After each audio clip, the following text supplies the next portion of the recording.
And to say that it's not going to have some effect, or to expect people to believe you when you say, I'm going to put this all inside of a box and it's not going to have an effect, it's just not realistic, because that's not the way people operate. It's not the way the real world operates. And I think that we put undue and unjust demands on our journalists, especially those who come from marginalized backgrounds, when we say, put this part of yourself away and go do this job. This is The Rip Current. I'm Jake Ward. We look at the big invisible forces working on us every day. I think all of us can agree, right, that the First Amendment, which allows journalism to flourish in this country, makes us the envy of the world. The opportunity under legal protection to look into wrongdoing, to try to get light and oxygen onto it, is one of the great cornerstones of our society. It is an incredible thing. But just because we care about it philosophically doesn't mean that it's going to work as a business or that it can survive what technology is about to do to it. Right? We are living in a world already where the major institutional news organizations are having a really hard time making money off the news. That is a really difficult thing. There's a reason that in the rest of the world, countries, governments tend to fund journalism, because it's just very hard to make a living doing straight news as a business. You add on to that the great thing about the First Amendment is that it protects anybody who wants to call themselves a journalist. On the other hand, you guys, it protects anybody who wants to call themselves a journalist, which means that under the First Amendment, someone trying to meet institutional standards and do the job what I would consider the right way is no different legally from somebody who is just a propagandist in a basement somewhere. I should note here that I am in a basement currently. So that's already one complication. That's given rise to this news influencer world we're in right now, where attention is confused with expertise and people are rising to the top of the attention economy simply by virtue of the attention, not the scruples they bring to the work. And you combine that with the fact that AI slop is about to wash away any reliability we had around video evidence, photo evidence, right? Being able to believe our eyes when it comes to catching people in the act of things. AI is going to wipe that out so that a few companies can make billions of dollars. So it's a tough time to be in the truth-telling business. And that's why I had this week's guest on. Michael Bolden is the new dean of the Berkeley Journalism School. Now, this is a job that I actually applied for. And as you'll hear here, I didn't get very far. I'm sure in part because I didn't have good answers to the questions that I put to him today. I'm amassing those answers, I think, over time, but I was not ready at the time that I was interviewing for this job. And he, however, has thought about this very subtly. He's had a long and very fascinating career. He rose from a childhood in Mobile, Alabama, through the New Orleans Times-Picayune, the Miami Herald, the Washington Post. He ran API, the American Press Institute, and is now the new head of the Berkeley Journalism School, a very storied program. So you'll hear that he has a deep, very powerful philosophical attachment to the importance of journalism, but he's got some real ideas about how technology and business can, make this field stronger, not necessarily hurt it. So I hope you take some inspiration from this hour-long conversation with Michael Bolden. Dean Bolden, thank you so much for being here. I really appreciate it. Well, I thank you for having me. I'm always appreciative of these conversations. I think it takes real courage to be the dean of a J school in the best of times. That is a that's a hot topic, journalism. And right now, I think is an especially difficult time to be taking a gig like that. But maybe let's start with a little bit of your biography. I'd love to hear how you made your way from Mobile, Alabama, through New Orleans, the Washington Post. I mean, you have worked all of these places, but was the news a fixture? Was journalism something you were thinking about as a young person? What role models did you have in your life having you think about journalism way back when? It's only as I've gotten older that I've really sort of appreciated the role that journalism played in the early part of my life. I didn't know any journalists except for what I saw on television. But what I did have in my life was the importance of news was very much centered in my household growing up. My father, who only had a sixth grade education, by the way, really appreciated what the news meant, especially he grew up in the Jim Crow era in the Deep South. Uh, so when I was a child growing up, it was very important for him to read the daily newspaper cover to cover. It was delivered to our front yard, and he would send one of either me or my brother or sister out to get it, and he'd What send was it? What's the local paper in at it that was the time? Mobile Press Register, Hmm. Hmm. and which is owned by, of course, the Newhouse family through Alabama Media Group now. Hmm. Hmm. Um, but he'd sit in his recliner and he would read each section page by page. He often had either CNN or one of the local broadcast affiliates on, because he believed in the power of news to help him make good decisions. He was one of those people who absolutely believed that he had to vote in every election. Hmm. And so here was a man who had grown up poor in South Alabama as a farmer's son. But he just knew that if he was going to take advantage of opportunities, and that if our family was going to take advantage of opportunities, being informed was a critical part of that.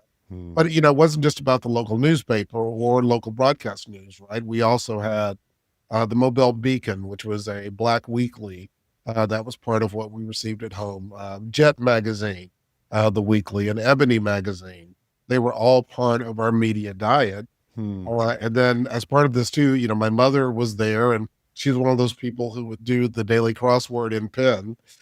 And so I had all of these signals coming to me about the importance of news and literacy, frankly, uh, as part of your life. So uh, the news, for example, was not separated from the importance of reading. I was Hmm. taught that that was very important. And as a matter of fact, probably learned to read because of Sesame Street and the Electric Company as Hmm. much as anything else. Hmm. But it was a household where we very much valued the power of the written word. And that lesson just stayed with me my entire life and was very formative as I Hmm. thought about what I wanted to do for a career and where I was headed. So when we think about that era and Black Americans at that time, you know, under Jim Crow being, I don't know that history well enough to quote it to you offhand, but it seems to me that right the theme of it is privation, right? Deprivation, that you're depriving people of as much as you possibly can so that they won't participate in civic life. And I'm wondering if what you think the contrast was for, between, let's say, your father's childhood and your childhood going out and fetching the paper for him each morning. Yeah. Like what's the contrast there generationally? Well, I mean, that's so interesting, right? Because it's actually hard for me to imagine my father's childhood because, Hmm. um, like I said, he grew up very poor, the son of a farmer in North Mobile County. His mother died when he was, I think, 6 months old. So he was reared largely by his older sisters. And he was born right before the Great Depression. He was born in 1928. So then he grew up in a time, not only was the Jim Crow now, right? But there was also crushing poverty all around.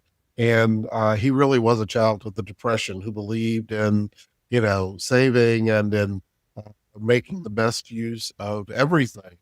And then so by the time I came along, and I came along for my parents as what ended up being their third set of kids. My dad had one set of kids. My mom had one set of kids. They got together and had a set of kids.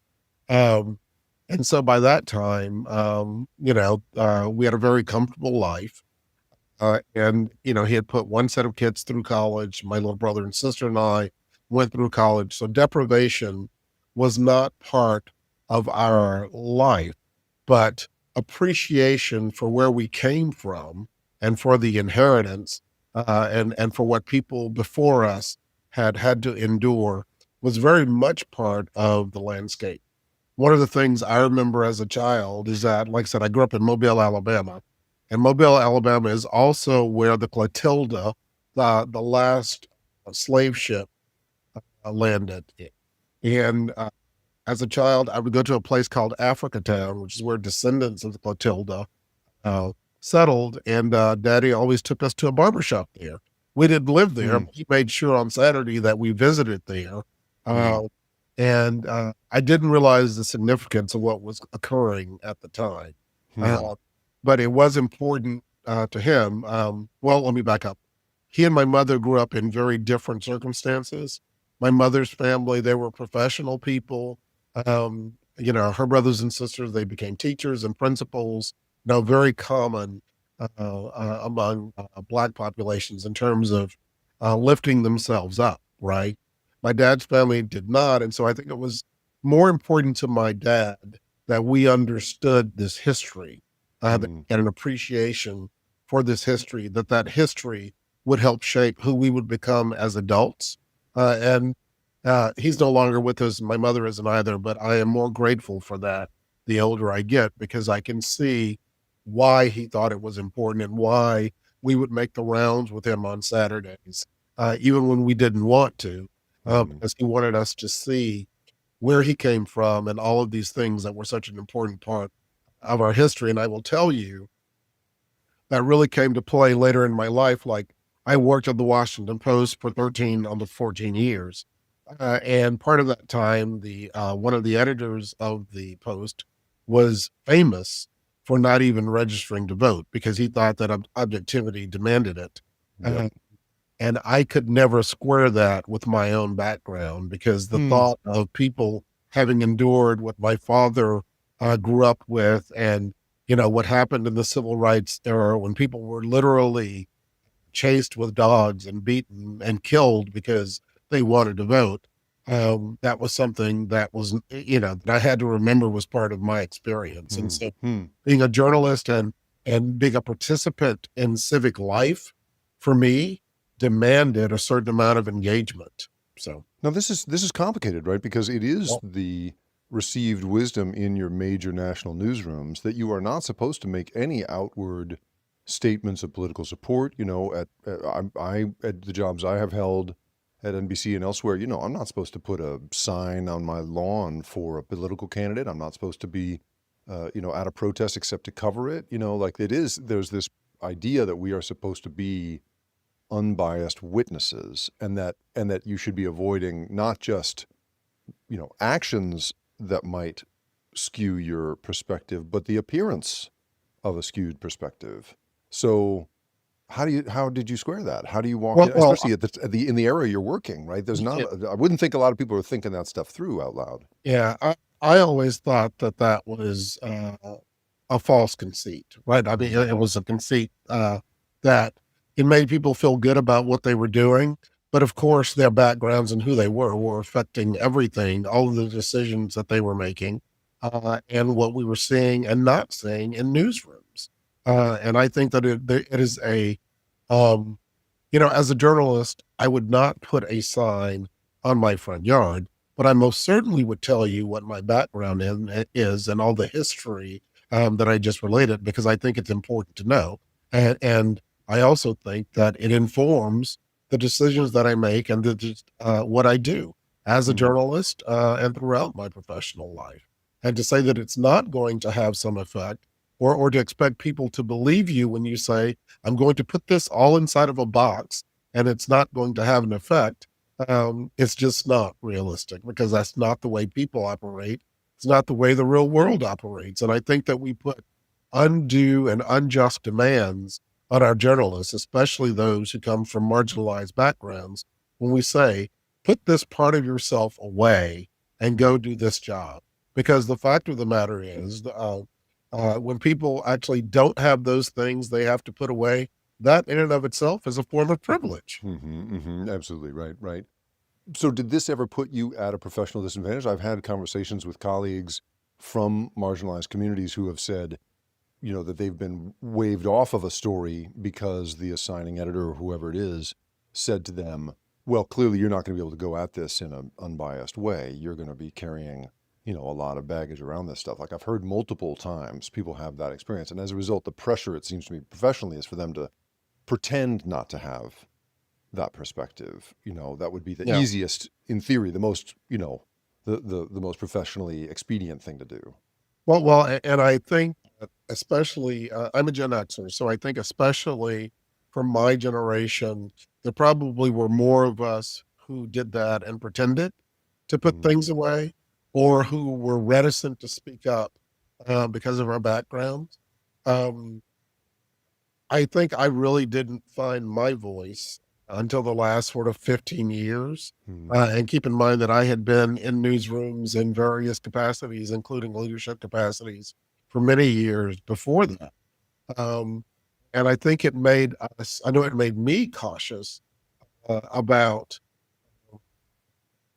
expending energy, expending what I perceived as credibility because of how people might perceive what I was doing and what I was saying.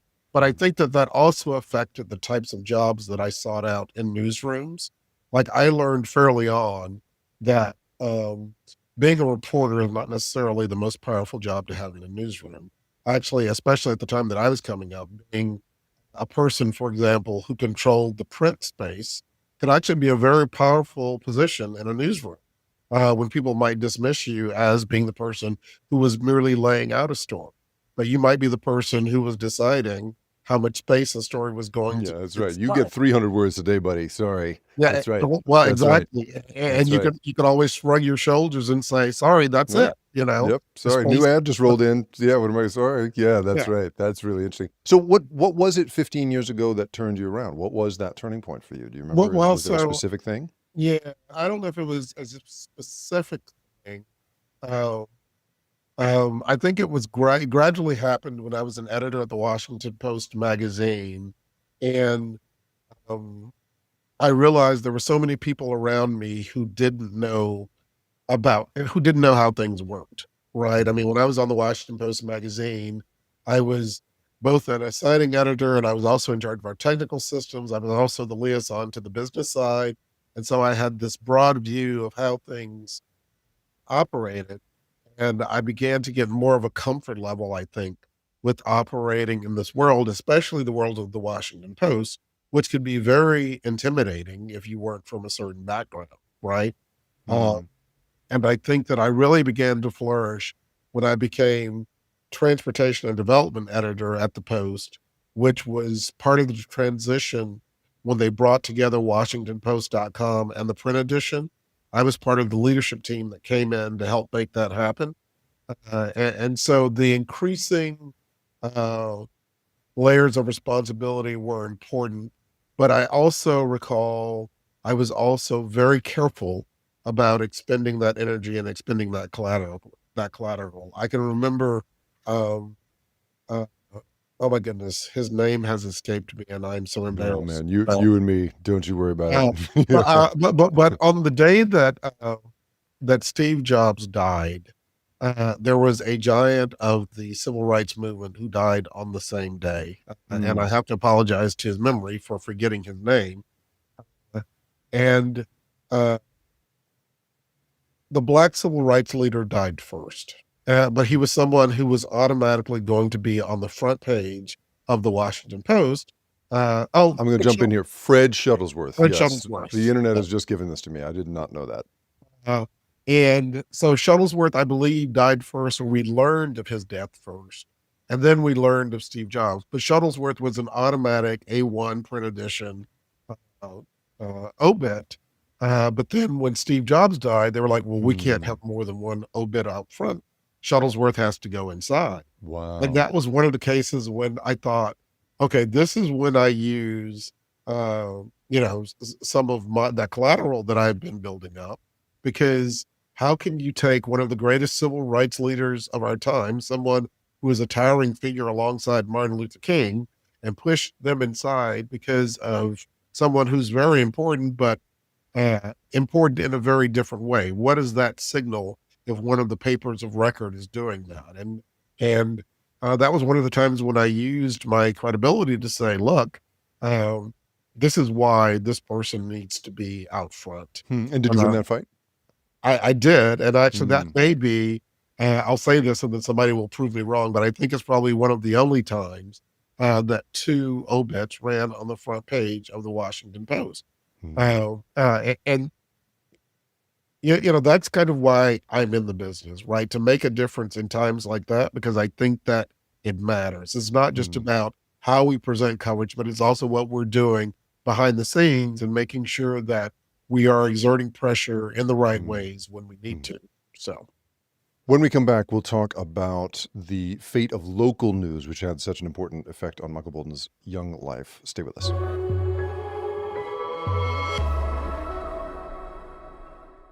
You described going out and grabbing the paper for your dad each day as a really formative part of your life. And, now we're in this world where, local news as a business proposition is just really suffering, right? We've seen the local news outlets are just shrinking at a dramatic rate.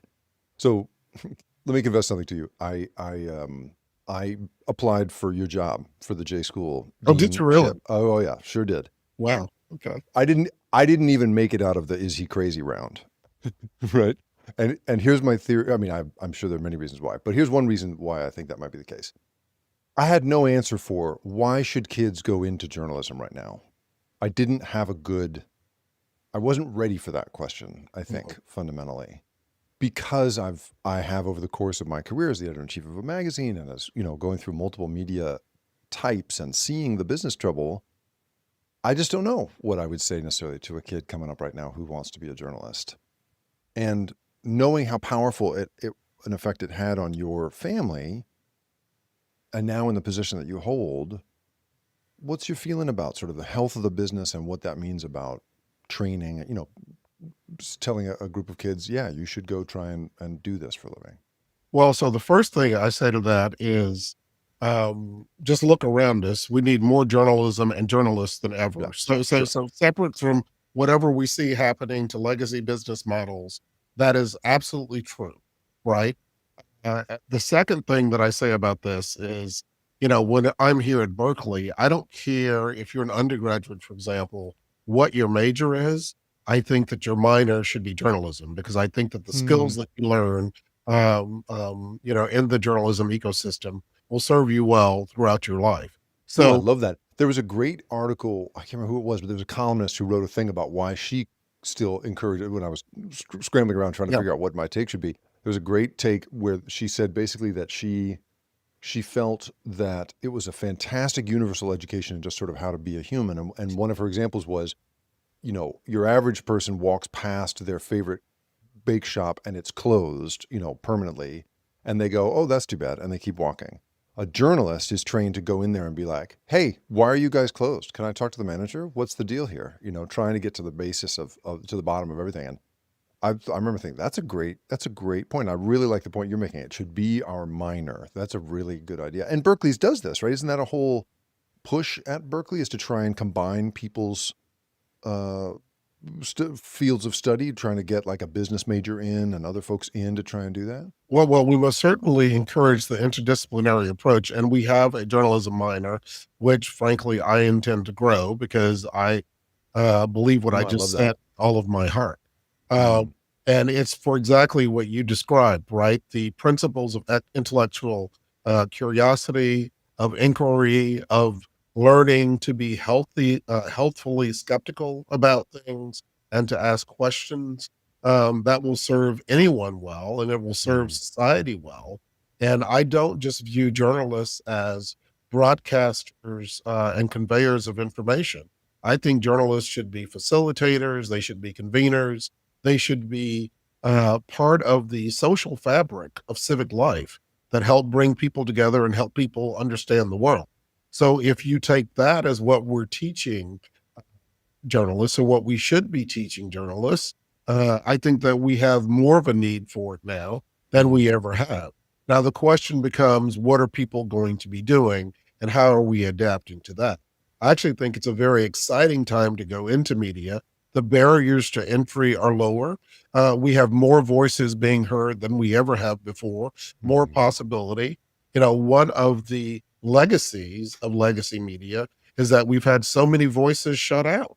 And if a consequence of that, of legacy media declining, is that we're able to bring more voices in, I think that that overall is good for society. We're coming up mm, on the 60th anniversary of the Kerner Commission report in 1968, which President Johnson had commissioned to basically say what was going on in our cities and what role had the media played in what was happening. And the Kerner Commission had concluded that the media had failed to understand what was happening with Black America and had failed to represent it accurately. Yeah. And that was an ongoing problem.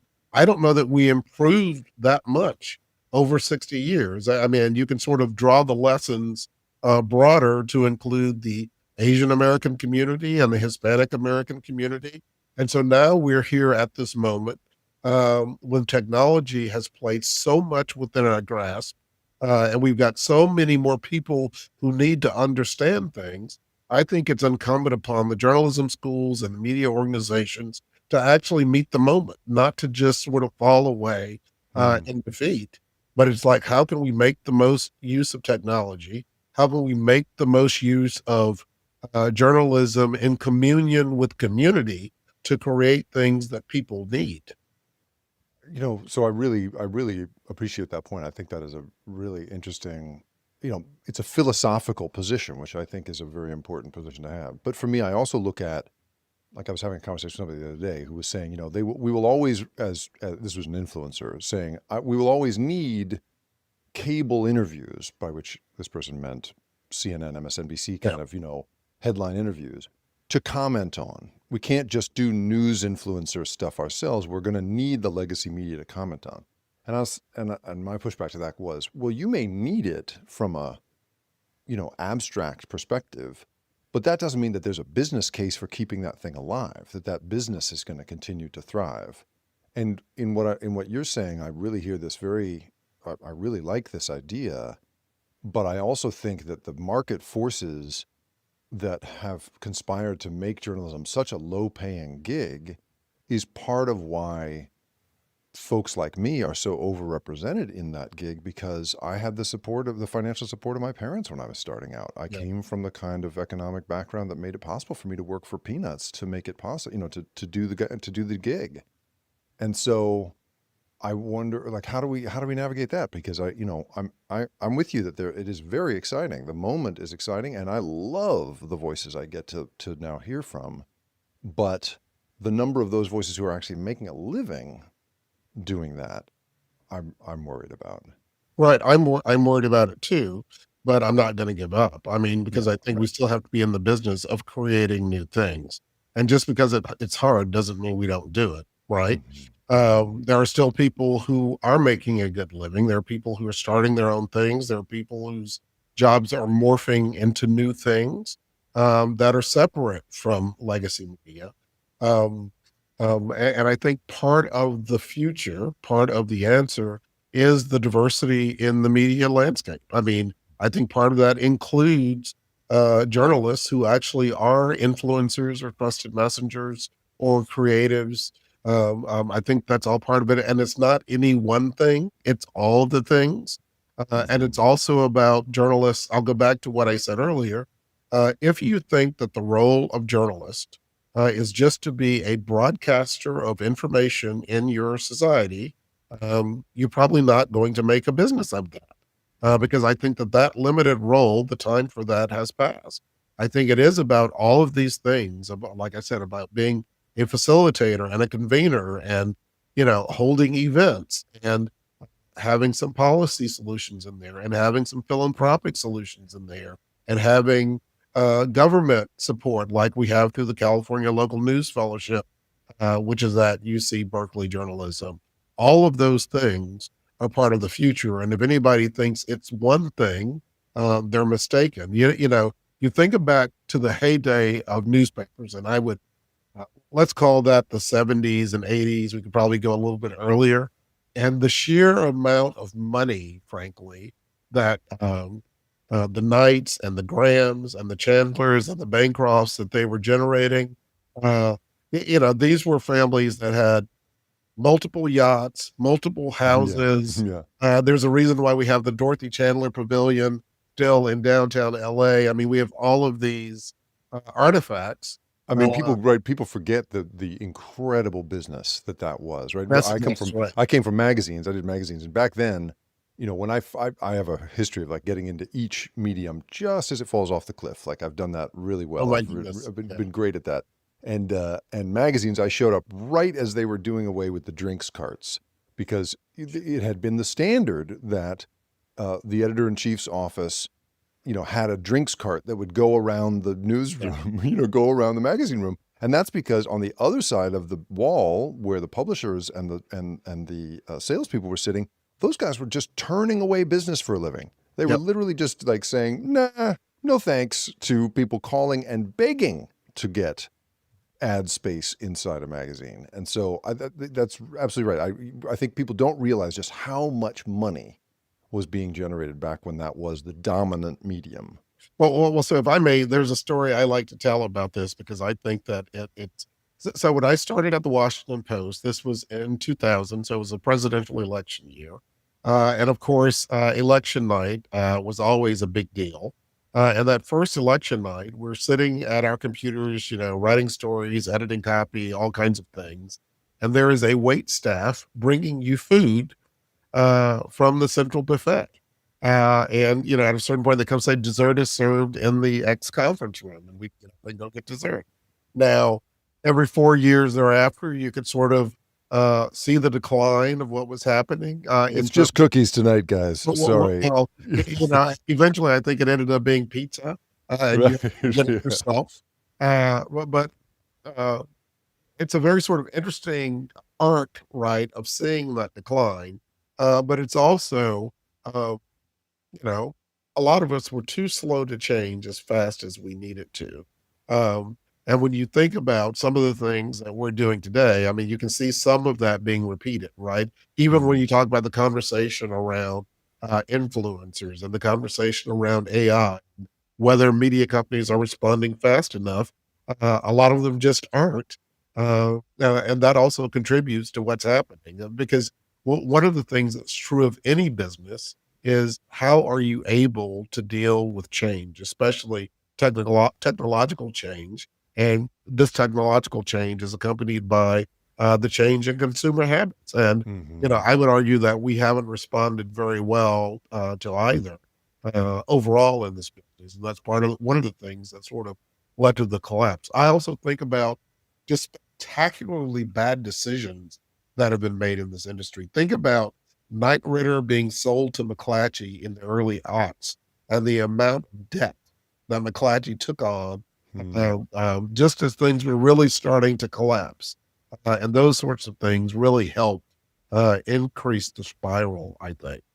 I mean, for me, right, I think about that moment when all of us said, "Oh yeah, the internet, we'll just give away this content for free. Yeah. That'll be our move. That'll be the way to go." And somehow convincing ourselves that money would somehow flow from that anyway was for me, that's the other one that just is so tragic. And we've trained an entire generation that they don't have to pay for things. That's right. And if somebody wants to charge, well, then they have to go find a workaround because that's just not the way it should be. And we really need to think about the long-term consequences of these actions and human behavior and how those things interact because that none of these decisions are just made for the short term, right? They will have long-term impacts. That's right. So more about the long-term impacts, specifically the way in which independent journalists are becoming more and more a fixture of the landscape when we come back. Stay with us.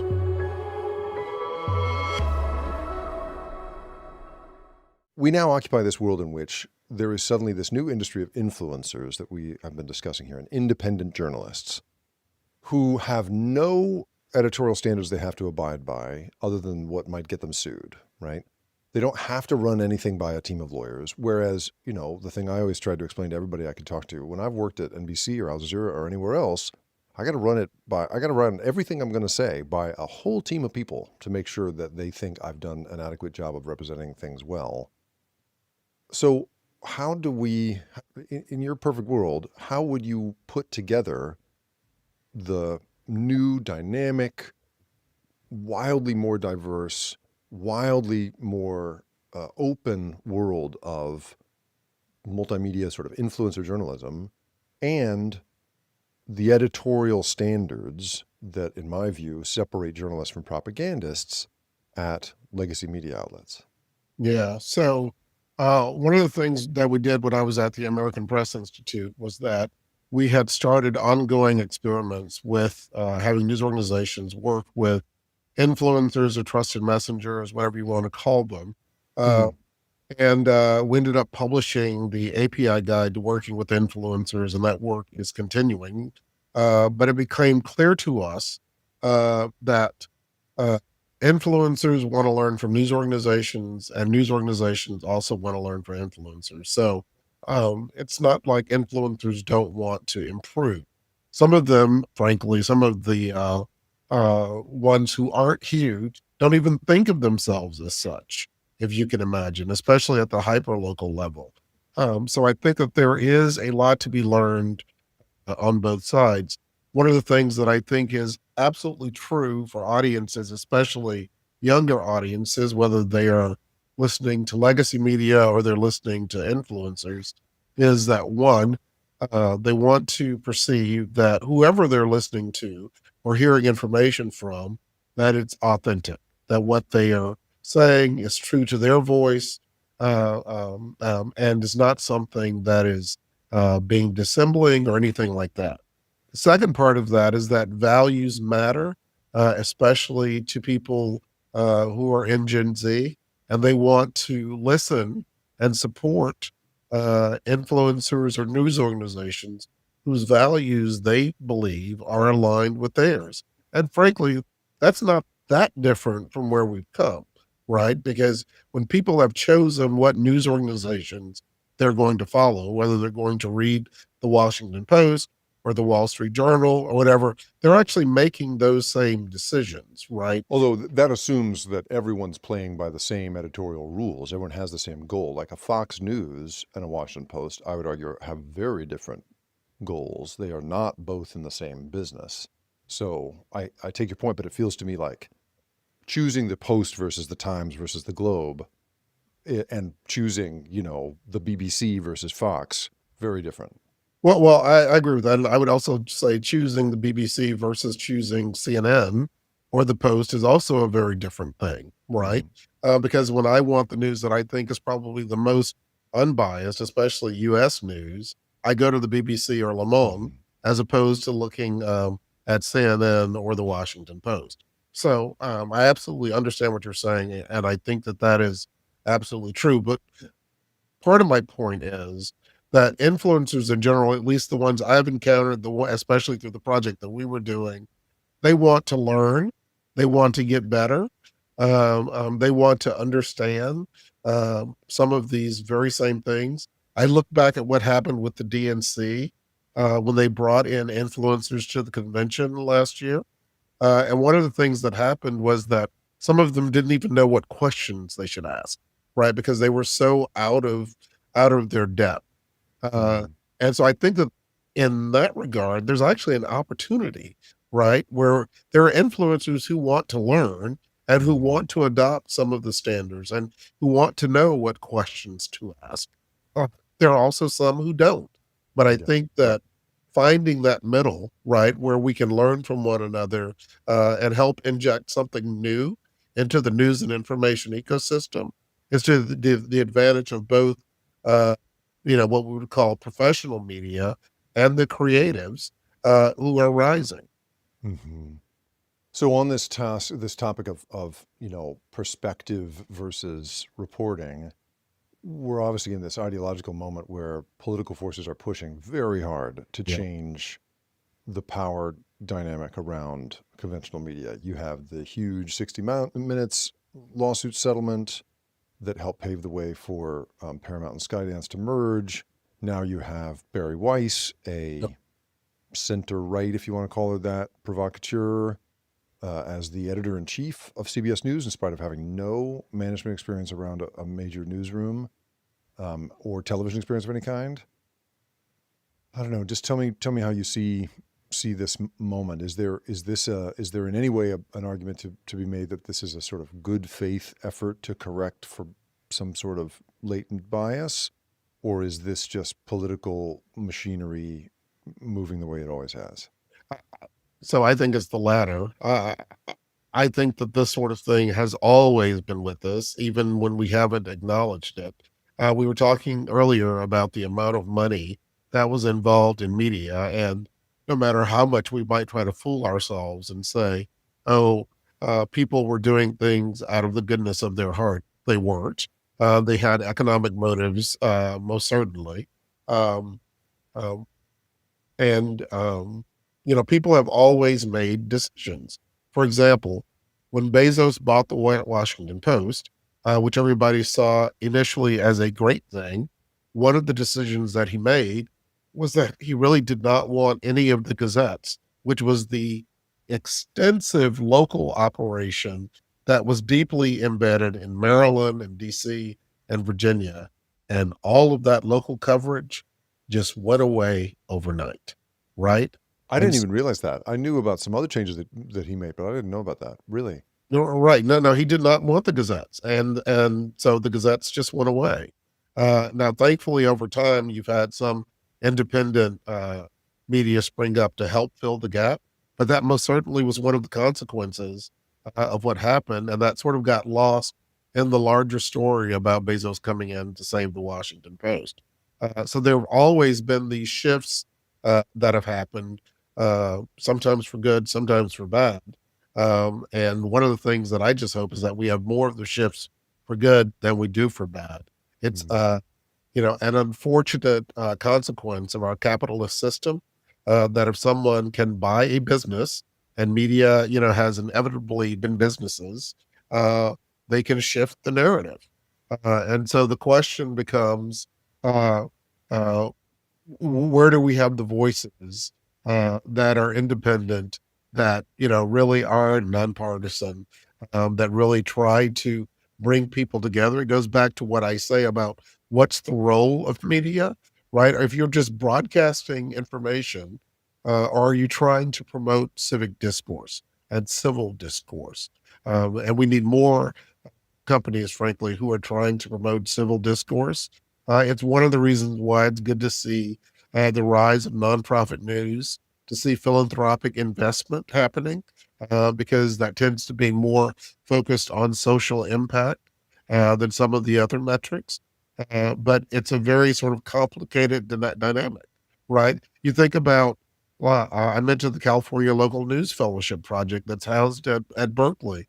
A lot of people would say the government should never be involved in funding the news. And we've got government directly funding the fact that we have journalists in uh, uh, about 38 counties throughout California, covering 90% of the population. And that is made, directly possible because of what the legislature has done. And what would happen if the legislature said, "We want you to report X"? They did not do that, and we're Mm. grateful for that. That it's hands off, but that's always the risk, and we have to guard against that. I mean, I've always made the argument that government control of the media, everyone's ideas turn immediately towards South Korea or China. Right. And I know people who have worked at outlets, not South Korea, sorry, North Korea or China. I know people who've worked at the Chinese outlet, and that's a weird experience. I know people who've worked in Turkey, and that's been a weird Yeah. experience. But there's an enormous number of countries in which state-sponsored media is the most trustworthy media. BBC is one of those. Yes. The Deutsche World, the Deutsch, the German state broadcaster. I mean, throughout Europe, Yep. there are enormous cases to be made around how effective that can be. And so I'm always, whenever people say, "Oh, we wouldn't want state-controlled media," I would say we wouldn't want political control, but we would like it as a piece of civic infrastructure.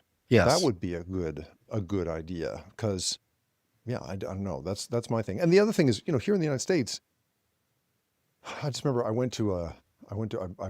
reported on a Stop the Steal rally in 2020, and and I was outside the registrar of voters in Las Vegas in Clark County, and we're standing in this very scary environment with lots of screaming people. It's an open carry state. It's like a very scary environment, and there was this woman right in the crowd, like in the crowd, with the lights on, and she's got lights on her. It's the middle of the night, surrounded by people with guns, drunk people, all kinds of stuff. And I remember thinking, just who is that?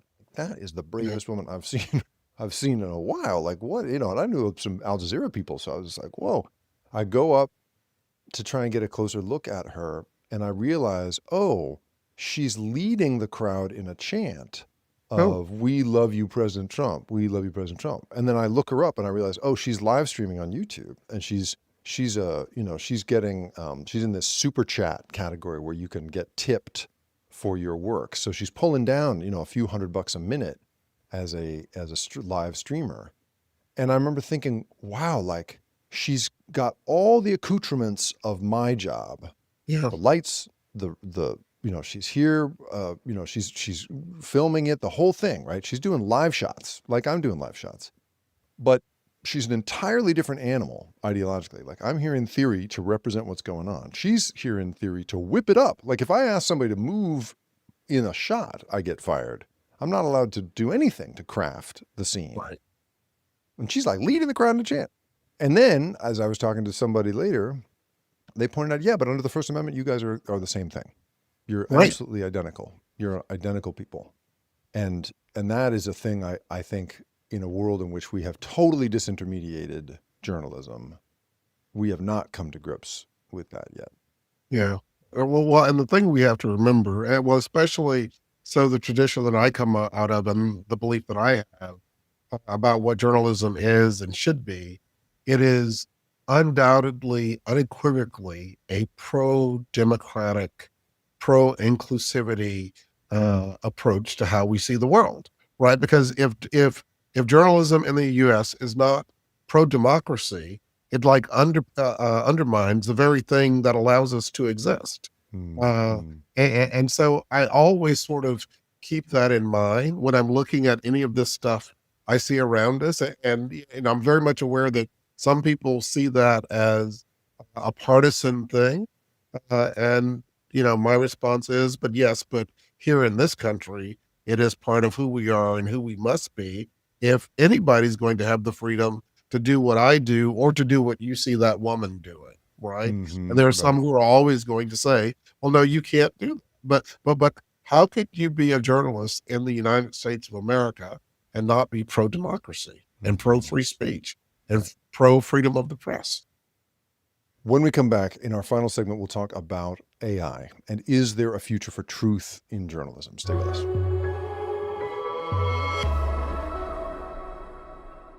So I wrote a book that came out a year before ChatGPT did called The Loop, How AI is Creating a World Without Choices and How to Fight Back. And I put 10 years into it. And part of the work that I did on that book, I was predicting sort of what I consider to be a kind of civic and psychological emergency that I thought commercial AI was going to represent. And I didn't want to be right, but it turned out I was right. And it sort of sucks to be as right as I was about this particular thing.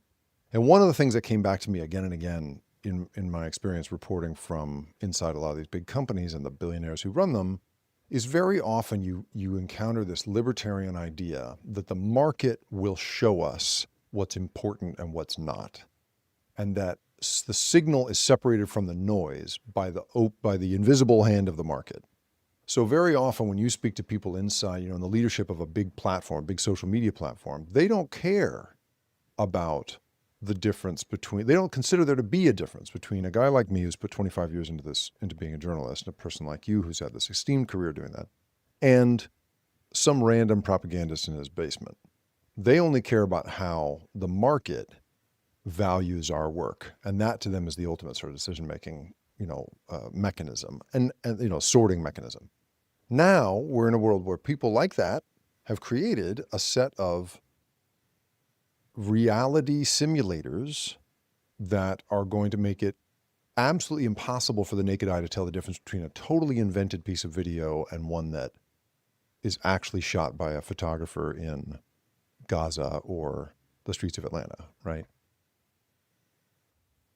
I don't even know what my question is other than what are we going to do about this? You know what I mean? Like, tell me about journalism in an age where those people are in charge and that kind of technology is the norm.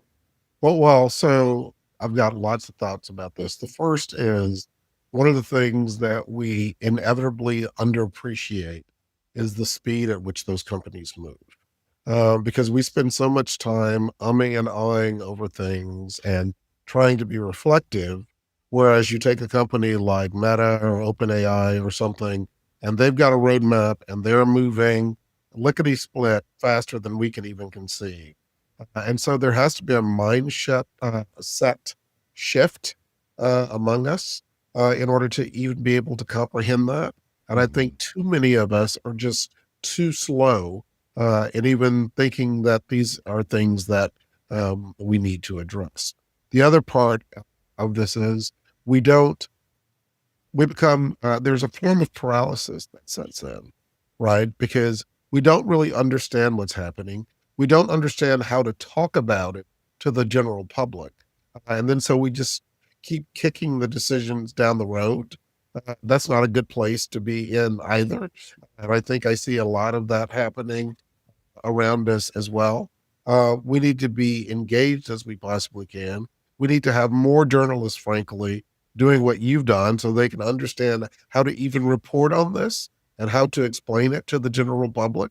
Because not having the common understanding just breeds fear. And then people just sort of shut down and shut it out. And that's not helpful to us either. So we need Mhm. more people explaining, more people doing, more people in journalism actually experimenting and putting things in the ecosystem that are good uses of AI. One of the things that I see that I like a lot is the Lindfest Institute has a group of AI collaborative fellows. They've funded this in partnership with Microsoft and OpenAI, and it's a group of news organizations from the Dallas Morning News to the Seattle Times to the National Trust for Local News, who are really trying to put AI to use for what they hope is good in service to their communities and trying to develop that deep understanding. We need more of that. There is not enough of the Mhm. tragedy of this time is that that is, uh, an outlier and it's not the norm. But I think though that's one of the ways that we deal with what's happening is that we create more good use cases than there are bad use cases. Mhm. And I don't see a lot of us grabbing that opportunity, and it's one of Yeah, the right. things that concerns me as a dean at Berkeley Journalism, that frankly we're not doing enough, and we have to do better in even uh, training our graduates to enter this world. And what are the things that we are teaching them that intersect with all the other fields where AI is operative, right? Whether Yeah. we're talking about what's happening in business specifically or and some of the biosciences. Those are all things that we need to understand better and be familiar with because that's the world we're all going to live in. Yeah, I've played around at the edges of this a little bit. I have a couple of kind of partnerships I've been part of that where we're trying to think about like AI tools that could happen. Because I'm always drawn into the conversation to first scare the bejesus out of people about AI, but more and more I'm realizing I had a really interesting conversation with somebody the other day who said that the effect, especially on underrepresented uh, communities and women, is Yeah. way more flattening when you are critical about AI, that they are much less likely to take advantage of it. And I've sort of thought, oh, that's interesting. I wonder what kind of disservice I've been doing those communities based on the world of on being a total bummer on this subject for so many years. But as I've started to play around with some of these projects, I've bumped into some really interesting possibilities. So one big one that I would like to get off the ground immediately is a live fact checker. When Caroline Levitt lies from the podium, Yeah. I want a running transcript being checked against her past public statements from the last 6 months. Not to say she's lying, but just to say, Ms. Levitt, you are contradicting yourself. Here is a thing that the administration said 6 months ago, and now you are saying the opposite.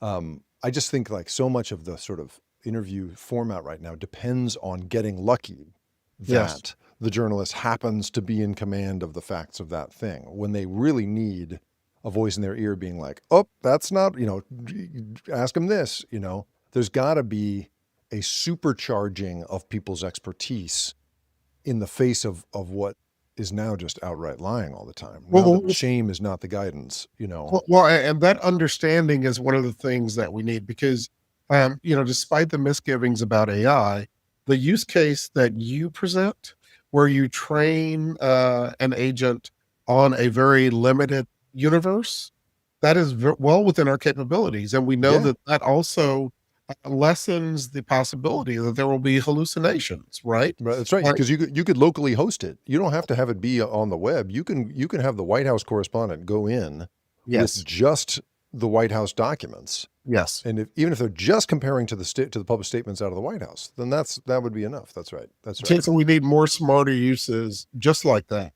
Mm. But again, this goes back to the point I was making earlier that we don't have enough people experimenting. We don't have enough leadership in our media organization saying that this needs to be a priority Mm. when there are some huge societal benefits. Maybe For, one of the things I would ask you to do with your students is get them to just build these things and put them out there rather than waiting to score a client, because that's the other problem, right? Is that as you know, selling to a news organization is hard. Like yes. a news organization is a tough client to please. That's a tough deal to close. And so that's the other thing for me is I just want those tools out there. I want a philanthropy to fund it and just get it out there.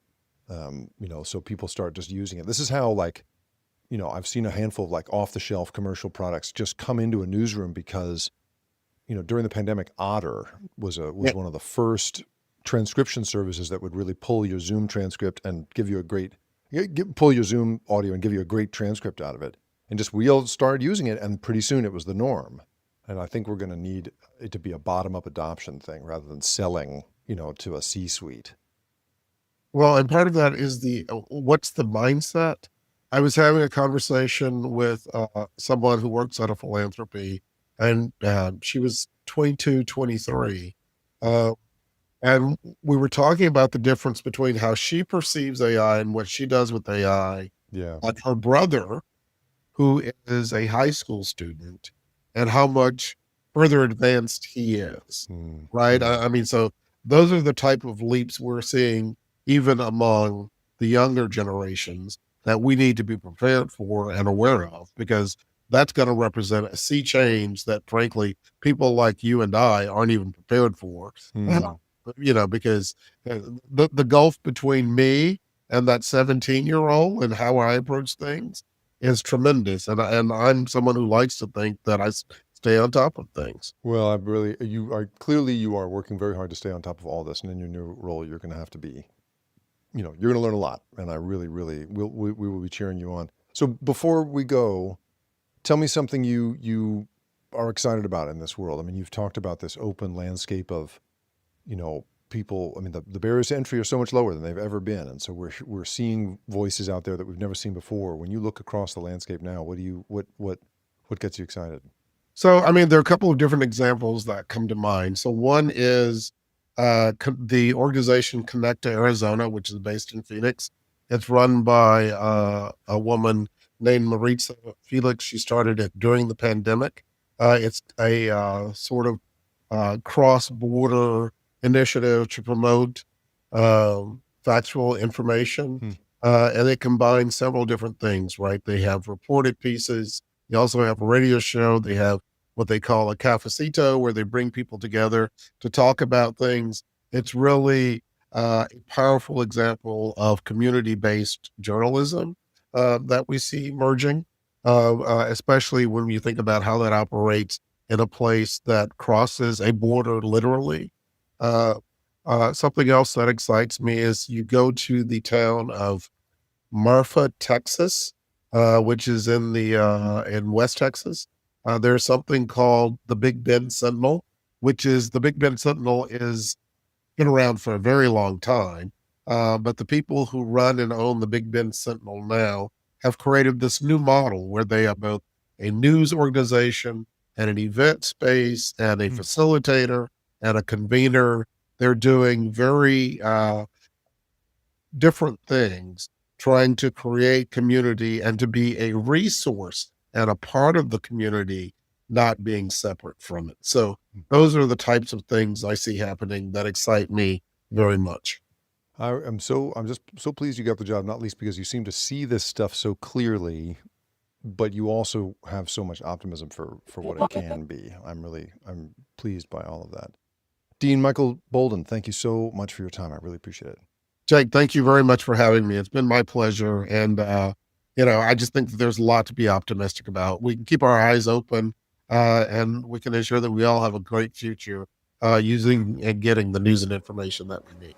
The Rip Current is produced and created by me, Jacob Ward. And if you liked this show and you want more content like this, go to theripcurrent.com, where I publish a weekly newsletter that covers these same sorts of stories of the big invisible forces that have us all in their grip. And if you want to really do me a favor, if you could go to where you have listened to this or watched it and like it, share it, or even better, review it. Holy cow, is that helpful? It's the best possible way for me to find a new audience. I really appreciate you being here. Thanks for listening.